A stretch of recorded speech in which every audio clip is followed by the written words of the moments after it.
नमस्कार प्रेक्षकांनो, या मालिकेच्या आजच्या जबरदस्त भागामध्ये आपलं स्वागत आहे. आणि त्यामध्ये आता अमृता आता बेडवरती रेस्ट घेत असते आणि राजकुमार आता तिच्या शेजारी उभा राहून विचार करत असतो. तर अमृता म्हणते की बघा ना, अहो आपल्या बाळाचा पायगुण किती चांगला आहे आणि घरामध्ये किती चांगल्या गोष्टी घडत आहेत आणि आनंदी येऊ राहिला आहे.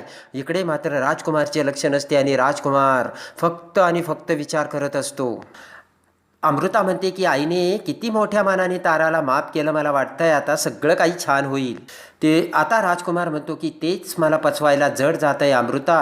राजकुमार म्हणतो माझ्यामध्ये झालेला बदल आईला दिसत नाहीये का, आणि मला हे सुद्धा माहिती नाहीये आईने मला माफ केलंय की नाही. राजकुमार म्हणतो त्या तारामध्ये असा काय बदल झाला जेणेकरून आईने चक्क तिची माफी मागितली. अमृता म्हणते की मला माहिती आहे आई या तुमच्या निर्णयासाठी वेळ लावते, पण तुम्ही सुद्धा चूक केली आहे ना. राजकुमार म्हणतो की मला माहिती आहे मी चूक केली, पण तारामध्ये असा काय बदल जे दिसला की माझी चूक तर तारापेक्षा छोटीच होती ना. आणि आता राजकुमार म्हणतो की जर तारामध्ये बदल दिसला आणि आईने तिची माफी मागितली तर माझ्यामध्ये सुद्धा माझ्यात झालेला बदल सुद्धा आईला दिसला असेल, तेव्हा तिलोत्तमा मेंदळेने माझी सुद्धा माफी मागावी, असे आता राजकुमार अमृताला बोलताच अमृताला धक्का बसतो. अमृता म्हणते की आत्ता जे बोलले ते ठीक आहे, पण पुन्हा घरामध्ये बोलायचं नाही, कारण घरात जर हे कोणी ऐकलं ना काय होईल माहिती आहे ना. राजकुमार म्हणतो की मी नाही कुणाला घाबरत. बोट करत अमृता म्हणते की बस झालं, एक शब्दही तोंडातून काढू नका, तुम्हाला आपल्या बाळाची शपथ. आता इकडे सावली जगन्नाथच्या घरी येते आणि जगन्नाथला सांगत सावली म्हणते की तिलोत्तमा मॅडमने चक्क ताराची माफी मागितली. जगन्नाथ म्हणतो काय बोलते. जगन्नाथ म्हणतो कसं काय. सावली म्हणते की त्यांना असं वाटतंय की माफी मागून मी जे काही केलं ना त्यामुळे सगळे एकत्र येतील. त्यांना असं वाटतंय की आपण ताराची माफी मागितली तेव्हा तारासुद्धा भैरवी माईची माफी मागेन, म्हणजे तारासुद्धा भैरवी माईला माफ करेल आणि मग सगळं काही ठीक होईल. सावली म्हणते की हे सगळं सारंग सर आणि बाबांना पटलंय, पण मला नाही पटत. सावली म्हणते की भैरवी माईकडे अशी एखादी गोष्ट असेल की जेणेकरून ते तिलोत्तमा मॅडमला हे सगळं करण्यासाठी भाग पाडत असेल तर. आता जगन्नाथ म्हणतो ते कसं कळेल. सावली म्हणते त्या डॉक्टरांचा पत्ता लागलाय का. जगन्नाथ म्हणतो मी माझी माणसे कामाला लावली, पण आपल्याकडे त्यांचा काहीच कॉन्टॅक्ट नाही आहे सावली, फक्त त्यांचं नाव आपल्याकडे आहे. आणि इकडे आता सावली म्हणते की मी त्यांचा नंबर मिळवण्याचा प्रयत्न करते. जगन्नाथ म्हणतो ठीक आहे. इकडे आता चंद्रकांतराव आणि तिलोत्तमा बेडरूममध्ये बसलेले असताना दरवाजात येऊन भैरवी टकटक आवाज करते, तर दोघेही एकमेकांकडे बघतात. आणि भैरवीला बघताच आता तिलोत्तमा हसतच भैरवीकडे येते, म्हणते अगं भैरवी तू इथे. भैरवी म्हणते तिलोत्तमा जरा बाहेर येते का, मला तुझ्याशी जरा बोलायचंय. तर तिलोत्तमा बाहेर जाऊ लागते. चंद्रकांतराव म्हणतात भैरवीजी एवढं काय खाजगी बोलायचंय, मी सुद्धा घरचाच आहे. आणि आता लगेच तिलोत्तमा म्हणते ये भैरवी आत ये, इथेच बोलूयात. आता भैरवी म्हणते की तिलोत्तमा बघ ना, तारा मला काय म्हणाली माहिती का, जर मी इथे थांबली तर मी हे घर कायमचं सोडून जाईल. भैरवी म्हणते की ती घर सोडून जायच्या गोष्टी करते तेव्हा तिलोत्तमा तू तिच्याशी जरा बोल ना. आणि आता तिलोत्तमा भैरवीला खुणावू लागते आणि प्लीज इथे असं बोलू नको असे खुणावून तिलोत्तमा भैरवीला बोलू लागते, पण भैरवी ऐकायला तयारच नसते. तिलोत्तमा म्हणते की ती असं काही नाही करणार ग. भैरवी म्हणते की अगं ती माझी मुलगी आहे, मला माहिती ती किती हट्टी आहे. रडण्याचं नाटक करत आता भैरवी चंद्रकांत रावांकडे तिरप्या डोळ्यांनी बघते आणि म्हणते तिलोत्तमा बघ ना ग, मला जाण्याची भाषा करते तारा, आणि ताराला सोडून मी एकटी कशी राहू. आणि लगेच आता तिलोत्तमा म्हणते की भैरवी रडू नको, मी बोलेल तिच्याशी. दुसऱ्या दिवशी आता तिलोत्तमा बाहेर येऊन आता सुमंतला फोन लावते आणि म्हणते की माझं तुमच्याकडे एक काम आहे. आता तिलोत्तमा म्हणते की तुम्हाला एक गोष्ट माहिती आहे की नाही मला माहिती नाही, पण भैरवीसुद्धा आमच्याकडे मेंदळ्यांच्या घरी राहायला आली. तिलोत्तमा सांगते की ताराचं असं म्हणणं आहे जोपर्यंत भैरवी या घरात राहील तोपर्यंत मी या घरात राहणार नाही. सुमंत आता ते सगळं बोलणं ऐकत असतो. तिलोत्तमा म्हणते की तारा घर सोडून जाण्याची भाषा करते, हे बरोबर नाही, मी माझ्या कुटुंबासाठी एवढं सगळं करते. तिलोत्तमा म्हणते पण ताराला कळतच नाही, तिने समजून घ्यायला हवं. आता तिलोत्तमा सुमंतला म्हणते की मला असं वाटत होतं की जर तुम्ही तिच्याशी बोललात तर कदाचित ती तुमचं ऐकेन. तिलोत्तमा सुमंतला म्हणते प्लीज माझ्यासाठी तिच्याशी बोलून तुम्ही हे करू शकाल का. तर सुमंत म्हणतो ठीक आहे मी प्रयत्न करतो. आता इकडे अमृता आणि सावली दोघेही बोलू लागतात, गप्पा मारू लागतात. अमृता म्हणते की जेव्हापासून डॉक्टर साखरे आले ना त्यांची ट्रीटमेंट आपण चालू केली तर माझं कंबर वगैरे सगळ्या गोष्टी ना खूप कमी झाल्यात सावली. तेव्हा तर आता सावली म्हणते की अमृता वहिनी मला काय वाटतंय आपण तुमच्या डिलिव्हरीचा प्लॅन त्यांच्या हॉस्पिटलमध्ये करायचा का. अमृता म्हणते किती छान आयडिया आहे सावली ही. सावली म्हणते की तुमचा चेकअप वगैरे सुद्धा आपण त्यांच्याकडूनच करूयात. तर अमृता खुश होऊन म्हणते ठीक आहे सावली. सावली म्हणते की तिलोत्तमा मॅडम बिझी असतील. अमृता वहिनी तुम्ही एक काम करता का भैरवी माईंकडून आपल्याला त्या डॉक्टरांचा नंबर घेता येईल का. सावली म्हणते की त्याच्यासाठी तुम्हीच भैरवी माईशी बोला. तर आता अमृता म्हणते ठीक आहे. खुश होऊन आता अमृता म्हणते की हे बघ सावली आत्ता जाऊन मी बोलते आणि भैरवी माईकडून नंबर घेते. अमृता आता भैरवीकडे येते. तर भैरवी म्हणते की बोल ना अमृता काय हवंय. तर अमृता म्हणते की त्या दिवशी तुम्ही मला त्या डॉक्टर साखरेंना भेटवलं आणि त्यांची ट्रीटमेंट चालू केली ना त्यांच्यामुळे मला खूप आराम पडला आणि त्रासही कमी झाला. हसतच भैरवी म्हणते की वा अमृता हे तर चांगलंच झालं. आणि अमृता म्हणते की मला वाटतं या पुढची ट्रीटमेंटसुद्धा त्यांचीच करूयात. तर भैरवी खुश होती. भैरवी म्हणते की पण दुसऱ्या डॉक्टरांकडे अमृता तुझी ट्रीटमेंट चालू आहे ना. अमृता म्हणते की मला ना खूप फरक पडला आहे त्यांच्या ट्रीटमेंट म्हणून मला असं वाटतं त्यांची ट्रीटमेंट घेऊया. त्यासाठी मला तुम्ही त्यांचा नंबर देता का. ते ऐकताच भैरवी विचार करते. भैरवी विचार करत म्हणते की अमृता नंबर देऊन काय होणार. ते डॉक्टरना इझिली अवेलेबल होतच नाहीत. आणि आता भैरवी म्हणते खरंच ते खूप स्पेशालिस्ट आहे आणि खूप बिझी असतात. तू तर अमृता आत्ता म्हणाली आम्ही डिसाईड केलं म्हणजे खरं कोणी डिसाईड केलं आम्ही म्हणजे. तर अमृता म्हणते खरं तर मी आणि सावलीनी. हसतच नाटक करत भैरवी म्हणते ठीक आहे बघते मी त्यांचा नंबर भेटते का काय. तर अमृता निघून जाते. अमृता जाता क्षणी इकडे भैरवी विचार करते मला वाटते बहुतेक सावलीला संशय आला की काय.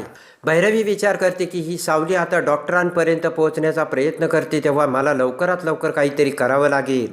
इकडे आता सावली किचनमध्ये असते आणि सावली म्हणते की आता वेळ घालून चालणार नाही. काही जरी झालं तरी मला डॉक्टर साखरेंपर्यंत पोहोचायचं. तर तेवढ्यात अमृता तिथे येते. आता सावली अमृताला म्हणते काय झालं वहिनी झालंय का काम मिळाला का त्या डॉक्टरांचा नंबर. सावली म्हणते की जर नंबर मिळाला असता तर लगेच आपण त्या डॉक्टरांना फोन करून अपॉइंटमेंट आणि ट्रीटमेंट घेण्याची डेट ठरवली असती. अमृता म्हणते की मी खूप प्रयत्न केले पण भैरवी माईंनी नाही दिला सावली नंबर. सावली म्हणते की नेहमी त्यांना कशाला त्रास द्यायचा. जर नंबर मिळाला ना आपणच जाऊयात ना ट्रीटमेंटला. अमृता म्हणते की तेच केलंय सावली तुझे सांगितलं मी तेच केलंय. तर सावली म्हणते काय म्हणजे तुम्ही माझं नाव सांगितलं का. अहो माझं नाव कशाला सांगितलं तिथे. अमृता म्हणते त्यात काय झालं तू नंबर मला द्यायला सांगितला ना ही कल्पना तुझीच होती असं मी त्यांना सांगितलं. ते ऐकता सावली डचकते आणि विचार करते की अरे देवा भैरवी माईंना असं वाटेल की मीच त्यांना नंबर द्यायला भाग पाडला असेल. आता इकडे बेडरूममध्ये तारा ही थायताय पाय आपटत येते. सोहम म्हणतो काय झालं एवढे काय चिडलीस. तारा म्हणते चिडू नको तर काय करू. आता मी खाली गेले होते त्यावेळेस मम्मा तिथे ठाण मांडून बसली होती. सोहम म्हणतो जाऊ दे ना तिच्यासाठी तू खाणं पिणं सोडून देणार आहे का. तारा म्हणते की मी एक वेळेस खाणं पिणं सोडून देईल पण मला तिचं तोंड बघायचं नाही आहे. तारा म्हणते सोहम मला आता असह्य होतं आणि हे जर असंच चालू राहिलं तर मी घर सोडून जाईल. आणि तेवढ्यात आता सुमनचा ताराला फोन येतो. तेव्हा आता तारा म्हणते बरं झालं पप्पा तुमचा फोन आलाय. ही बाई आणि मी एका छताखाली राहूच शकत नाही तेव्हा आत्ताच्या आत्ता मी तुमच्याकडे येते. सुमंत आता ताराला समजावतो आणि म्हणतो की बेटा ऐक. आता सुमंत म्हणतो हे बघ तारा जर ती घरात असताना घर सोडून गेली तर तिचा विजय होईल आणि तुझी हार होईल तिला हेच हवंय. सुमंत म्हणतो तू एक काम कर ती भैरवी त्या घरातून कशी बाहेर जाईल यावरती काम कर. तारा म्हणते मी काय करू. सुमंत म्हणतो यामध्ये एक मार्ग आहे तू तिलोत्तमाशी बोल आणि भैरवी कशी आहे ना हे त्यांना पटवून दे. आणि सुमंत म्हणतो तू जगन्नाथशी बोल जगन्नाथजी सुद्धा यातून तुला बाहेर काढतील तारा. आता इकडे आता अमृता आणि सावली ही गणपती बाप्पा समोर आता पूजा करत हात जोडून उभा असतात. तर तेवढ्यात पाठीमागून भैरवी येते आणि सावलीकडे बघत सावलीला खुणावते आणि तिच्याकडे बोलावते. सावली अमृताला म्हणते की वहिनी मी आलीच बरं का. आणि सावली भैरवीकडे जाते. भैरवी म्हणते की सावली हे बघ आत्तापर्यंत मला हरायची अशी सवय नाही आणि मी कुणाची माफी मागितली आणि मी आजपर्यंत हरले हे बघण्याची मला देखील सवय नाही आहे. भैरवी म्हणते काय करणार माझी वेळ वाईट आहे आणि मला नशीब साथ देत नाही आहे. सावलीकडे बघत भैरवी म्हणते की तुम्हाला सगळ्यांना असंच वाटत असेल ना भैरवी आता हरली आणि कमकुवत झाली. भैरवी सावलीला म्हणते सावली तसं नाही आहे बरं का उलट आता मी जास्त सावध झाली. सावलीकडे बघत भैरवी म्हणते की तुला जर असं वाटत असेल तर तो तुझा गैरसमज आहे सावली. शेवटी मी आता एकटी पडली आहे म्हणून हे सगळं होतंय. सावली म्हणते हे तुम्ही मला का सांगताय मी काय केलंय. भैरवी म्हणते तू काय केलंय काय नाही हे तुलाच माहिती. भैरवी म्हणते तुझ्या मनात काय चाललंय ते मला सगळं दिसतंय, मला कळण्या इतपत मी एवढी आंधळी नाहीये सावली. भैरवी म्हणते हे बघ सावली, जर मुद्दाम कुणी माझ्या वाकड्यात शिरण्याचा प्रयत्न करत असेल तर त्याला परमेश्वर नक्की बघून घेईल आणि कुणाला ना मग देव काय शिक्षा देईल ना ती बरोबर तो ठरवेल. जा सावली, तुझी देवपूजा अर्धवट राहिली असेल असे भैरवी सांगते. आणि लगेच आता सावली ही बेडरूममध्ये सारंगकडे येते. सावली टेन्शनमध्ये बघून सारंग म्हणतो काय झालं सावली. सावली म्हणते त्या भैरवी माईचं काय चाललंय ना तेच कळत नाही. सारंग म्हणतो तुला काही बोलली का. सावली म्हणते थेट मला डायरेक्ट नाही बोलल्या, पण मलाच बोलतायत असं मला वाटतंय. भैरवी काय म्हणाली असे सारंग बोलता. सावली म्हणते की त्या असं म्हणाल्या की मी सगळ्यांशी चांगलं वागते आणि सगळ्यांची मी माफी मागितली, याचा अर्थ मी हरले असं होत नाहीये. मी बदलले म्हणून मी कमकुवत झाली असं कोणीही समजू नये असे त्या मला म्हणाल्याची सावली सांगते. सारंग म्हणतो की तुझं नाव घेतलं का आणि तुला थेट काही बोलल्या नाहीत ना, मग कशाला तू मनावर राव लावून घेतेस सावली. सावली म्हणते की अमृता वहिनीला मी डॉक्टरांचा नंबर मागायला लावला होता त्यांना, म्हणून त्या तसं बोलल्या असतील. आता सावली म्हणते की जेव्हा त्यांनी नंबर द्यायला नकार दिला तेव्हा माझा संशय आता खात्रीत बदललाय सारंग सर, नक्कीच भैरवी माईंचं काहीतरी काळं बेरं चालू आहे असे सावली सारंगला सांगते. सारंग म्हणतो सावली मला तुझा स्वभाव माहिती आहे, जोपर्यंत तू प्रॉब्लेमच्या मुळाशी जाणार नाही तोपर्यंत तू शांत बसणार नाही मला माहिती. सावली म्हणते भैरवी माई नंबर देत नाहीये ना तेव्हा नक्कीच कुठेतरी पाणी मुरतंय सारंग सर. आता इकडे नील बाहेर येता क्षणी भैरवी बाहेर बसलेली असते. विषय काढत होता भैरवी नीलला म्हणते की नील बघ ना रे, ऐश्वर्याला या घरातून जावं लागलं, तिने जे काही केलंय ना त्यामुळे मला सुद्धा वाईट वाटतंय आणि मला कळतंय की नील तो ऐश्वर्याला मिस करतोय. तर नील म्हणतो की तुम्हाला कोणी सांगितलं की मी ऐश्वर्याला मिस करतोय म्हणून. तर भैरवी म्हणते की नाही का, तू ऐश्वर्याला मिस नाही करत, मग कुणाला मिस करतोय. भैरवी म्हणते मग सानिकाला मिस करतो का. भैरवी म्हणते की शेवटी पहिलं प्रेम ते पहिलं प्रेम असतं नील. विचार करत नीलकडे बघत आता हुशार भैरवी म्हणते की जेव्हा माणूस अडचणीत असतो, माणूस फसतो, तेव्हा काही जरी झालं तरी त्याला पहिलं प्रेमच आठवतं. आता नील म्हणतो तुमच्या प्रेमाचं लेक्चर ऐकून मला भारी वाटलं, पण प्रेमाबद्दल तुम्हाला काय माहिती. नील म्हणतो की कारण तुमच्याकडे बघून असं वाटत नाही की तुम्ही स्वतः सोडून दुसऱ्यावर कुणावर प्रेम केलं असेल म्हणून.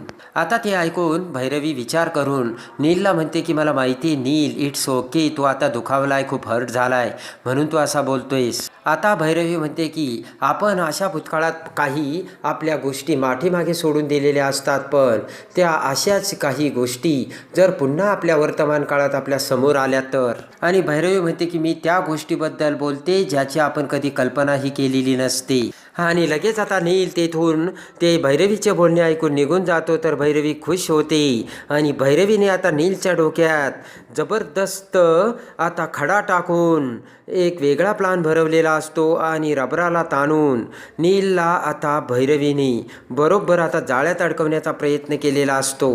आता इकडे भैरवी ही तिलोत्तमाकडे येते आणि सावलीने आपल्याला म्हणजे अमृताला नंबर मागायला लावला हे भैरवीला कळता क्षणी भैरवी तिलोत्तमाला म्हणते की तुझी सून जशी साधी सरळ दिसते ना तशी ती सावली साधी नाहीये. इकडे आता सावली विचार करते की जर तिलोत्तमा मॅडमला मध्ये घालून आपण जर तिलोत्तमा मॅडमने भैरवीला नंबर मागितला तर भैरवी त्याला नाही म्हणणार नाही. इकडे आता सावली विचार करते की भैरवी माई तुमच्या या प्लानमधून, तुमच्या या सगळ्या डावामधून जर माझ्या कुटुंबाला आणि माझ्या माणसांना जर त्रास झाला तर ही सावली काय करू शकते ना हे तुम्ही आता बघाच. आणि भैरवीचा आता डाव सावलीच्या लक्षात येऊन सावलीने मोठा पण केलेला असतो. आणि भैरवी म्हणते की आता या सावलीला आपण वेळीच लगाम घातला पाहिजे तर तिलोत्तमाला धक्का बसतो. आणि सावलीने आता पण केलेला असतो की जर माझ्या हक्काच्या माणसांना, माझ्या कुटुंबाला जर तुमच्या या खेळामध्ये त्रास झाला तर मी आता शांत बसणार नाही. तर आता सावली तिलोत्तमा आणि भैरवीचं गुपित कसं बाहेर काढते आणि डॉक्टर साखरेपर्यंत कशी पोहोचते. आणि आता सावली भैरवी तिलोत्तमाचा भयानक भूतकाळ आणि सानिकाचे भयानक सत्य कशी समोर आणते हे बघण्यासाठी आणि या मालिकेच्या डेली अपडेटसाठी आपल्या चॅनलला लाईक करा, सबस्क्राईब करा.